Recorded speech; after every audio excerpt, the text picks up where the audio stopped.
Hello mon cher investpreneur, j'espère que tu as la patate. Je te retrouve dans cette nouvelle vidéo. On va parler de plus-value à la revente. On va un peu changer parce que le cash flow c'est bien, mais il n'y a pas que ça.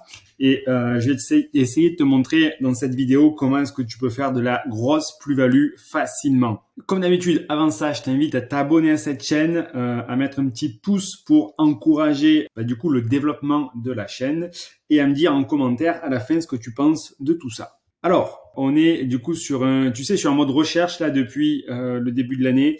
J'ai déjà trouvé un bien très intéressant sur lequel je suis en train de me positionner, mais quand on est en mode recherche, au final, les biens rentrent. Et du coup, je te montre tout. Je reçois ça, je vois ça, j'appelle, il y a un immeuble à Toulouse, ça s'étudie. J'apprends qu'au final, on n'est pas à Toulouse, on est vraiment en limite de Colomiers. Colomiers, c'est une commune donc limitrophe de Toulouse. Le prix élevé par rapport aux investissements que j'ai l'habitude de faire, mais quand je regarde vite fait le prix au mètre carré, je m'aperçois qu'on n'est pas cher du tout.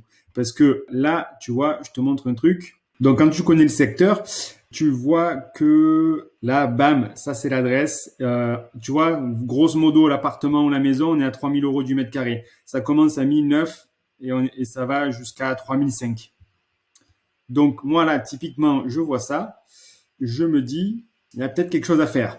Parce que tu as beau calculer le cash flow, tu sais que ça marche pas. Là, le cash flow, ça a l'air neuf en plus, il n'y a pas trop de travaux, ça va être dur d'ajouter de la valeur.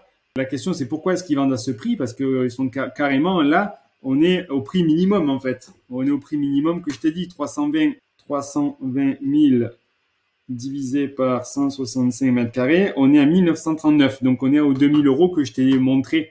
Et on peut potentiellement vendre beaucoup plus cher pour cette rue, selon les dires de Meilleur Agent, qui est l'outil qu'on utilise. On apprend ici que le rez-de-chaussée est loué, un T3 est loué, et donc potentiellement on peut faire une coloc. Et notre T3, pour le coup, lui, est aussi loué. J'appelle et j'apprends qu'en fait, lui, il est en train de partir, donc il reste plus qu'un T3 et un studio. Et donc, il y a une petite parcelle à côté de la future station de métro des Ramassiers. Donc là, je me dis, oula, je regarde ça. Du coup, qu'est-ce que je fais? Plan de métro de Toulouse. Et là, tu vois, bam, Toulouse, c'est là. Nous, on est Ramassiers ici. Airbus Colomiers. Donc, tu vois le truc. Bam, tu prends ici. L'adresse exacte, elle est là. Et donc ça, c'est tous les sites d'Airbus qui sont autour. Et donc, ils vont développer une ligne de métro qui va passer du centre pour aller à la gare Ramassiers de Colomiers. Ramassiers, c'est le quartier qui est ici. La gare, elle est là.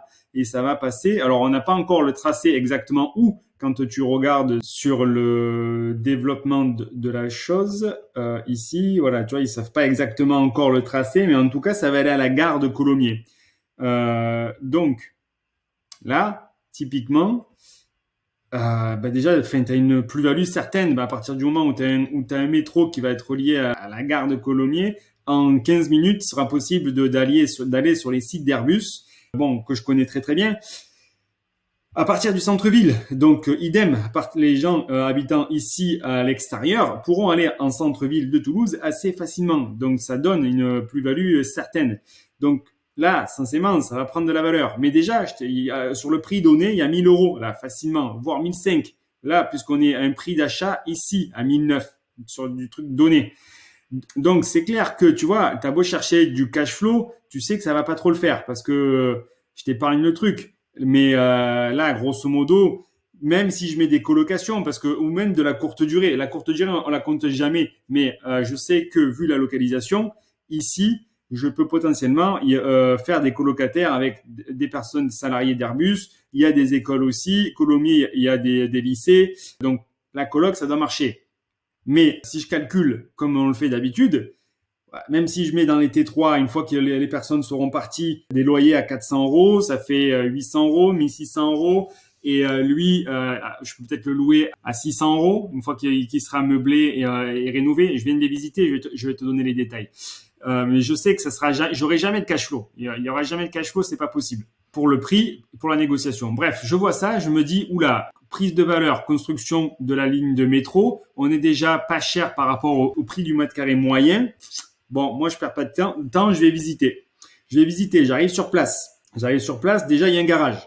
un garage grand, une très grande surface parce qu'il fait la surface totale du plancher en fait. Donc, au retour de ça, qu'est-ce qu'on fait? On arrive, plan local d'urbanisme. Du coup, on n'est pas à Colomiers, on est en limite, c'est Toulouse. Donc là, j'ai passé 1 heure pour trouver l'information que j'avais besoin parce que c'est assez vague, t'imagines, comme PLU. Mais une fois que tu as trouvé le bon truc, tu trouves la zone qui te convient. Ça t'amène directement là par rapport au cadastre, à l'adresse. Tu vois, on se retrouve ici, le lot, bam. On a la zone qui nous intéresse, UA2. Donc là, on s'aperçoit qu'on est un secteur secondaire et tertiaire, en fait. C'est-à-dire des zones industrielles. Donc, on va chercher dans le PLU le bon quartier, la bonne rue. Et du coup, voilà, là, tu t'aperçois comment est-ce que c'est réglementé dans le PLU. Toulouse, c'est extraordinaire. On arrive dans le PLU quand on a trouvé le bon document après un certain temps de recherche. Là, UA2, bam, tu fais ton truc. Tu arrives ici UA2 dans la zone et là, donc volumétrie, implantation des constructions. Toute construction peut être implantée, tic. Donc ça, c'est pas ce qui nous intéresse. Qualité urbaine, disposition. Donc là, évidemment, je suis coincé parce que je m'aperçois c'est une zone à vocation tertiaire. Donc, ils n'ont pas prévu ici vraiment la transformation de garage, en fait, dans ma zone. Donc, j'ai pas l'info que je recherche, savoir si je peux transformer la zone avec des conditions de place de parking. Tu vois, il arrive stationnement parce que du coup, dans le stationnement de ma zone, ils disent ça s'applique aux dispositions communales de Toulouse. Donc, probablement qu'il va y avoir des contraintes de place de parking. Néanmoins, je me dis, on va faire autrement, on va chercher qu'est-ce qu'ils disent pour les garages. Donc là, garage, ils disent transformation d'un garage d'une habitation existante en pièce habitable.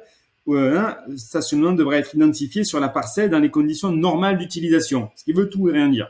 Donc moi ici, je te la fais courte, mais on est sur cette adresse là, à cette adresse qui est là. Là ici on va le voir, tiens voilà, pas la peine d'aller sur Google.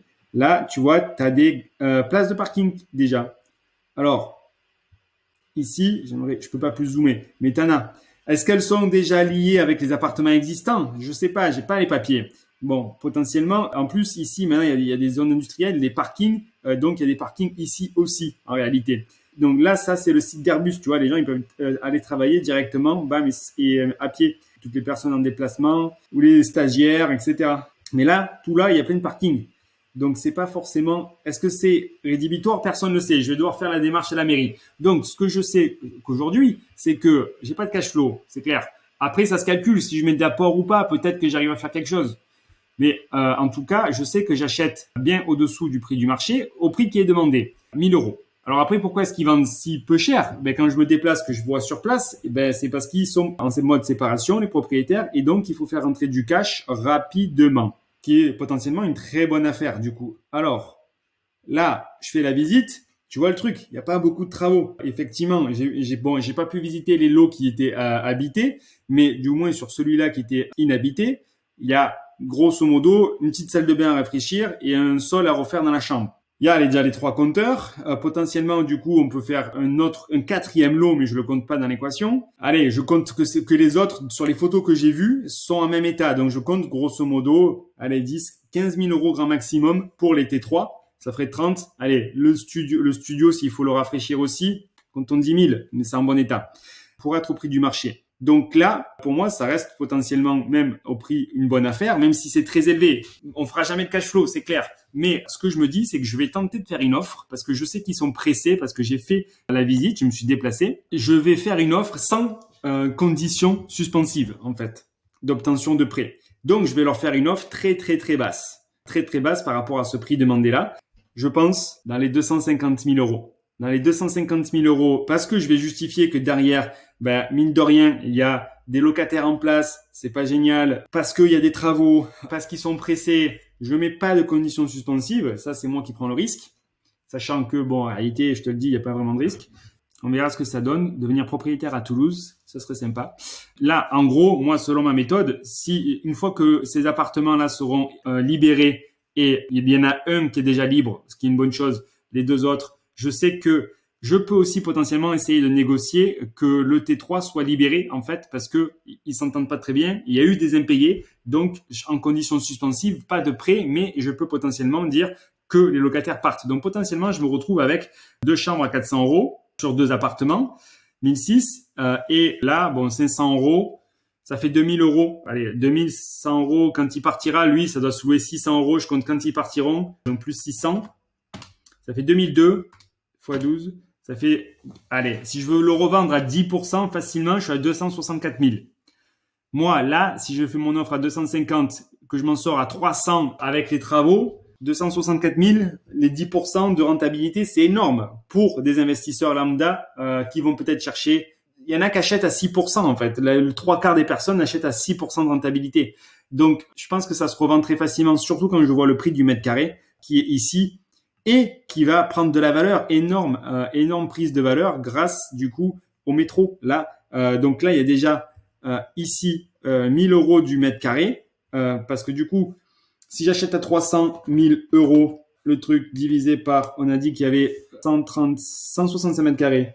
165 mètres carrés, j'achète, alors, attends, si j'achète à 300 000, travaux compris, etc., le coût total, je m'en sors à ça, divisé par 165 mètres, ça fait 1008. Donc là, il y a déjà 1000 euros de plus-value à la revente. Sans compter que le quartier va prendre de la valeur avec le métro. Donc 1000 euros de plus-value si on a 165 mètres carrés, peut-être pas 165 000 euros de plus-value, mais bon, essentiellement, il y a quand même une belle plus-value. Facilement 100 000 euros. Sans compter si j'arrive à rajouter le garage, sans compter la prise de valeur du secteur. Donc, quelque part, le cash flow, c'est sympa, mais des fois, il n'y a pas que ça. On va faire une petite offre agressive. Voilà. Dis-moi en commentaire ce que tu en penses. Je te montre tout cette année et il faut que je réachète. J'en ai déjà trouvé une. Là, je passe une deuxième. Je te rappelle que tu as toute une méthode pour apprendre à faire du gros cash flow en description de cette vidéo. Tu t'inscris, tu as 2 heures de formation directe et tu vas aussi trouver un lien qui te permet d'accéder de manière gratuite à un livre qui reprend toute la théorie de ce que tu dois savoir sur les investissements immobiliers de A à Z et le mode entrepreneuriat si tu veux aussi, toi, entreprendre rapidement, sereinement, sans trop de contraintes pour te libérer du salariat. Voilà, c'est un livre gratuit, tu as juste tes frais de port à payer. Tu trouves tous les liens en description. Dis-moi ce que tu en penses. Ciao, passe à l'action, investis, crée ta vie.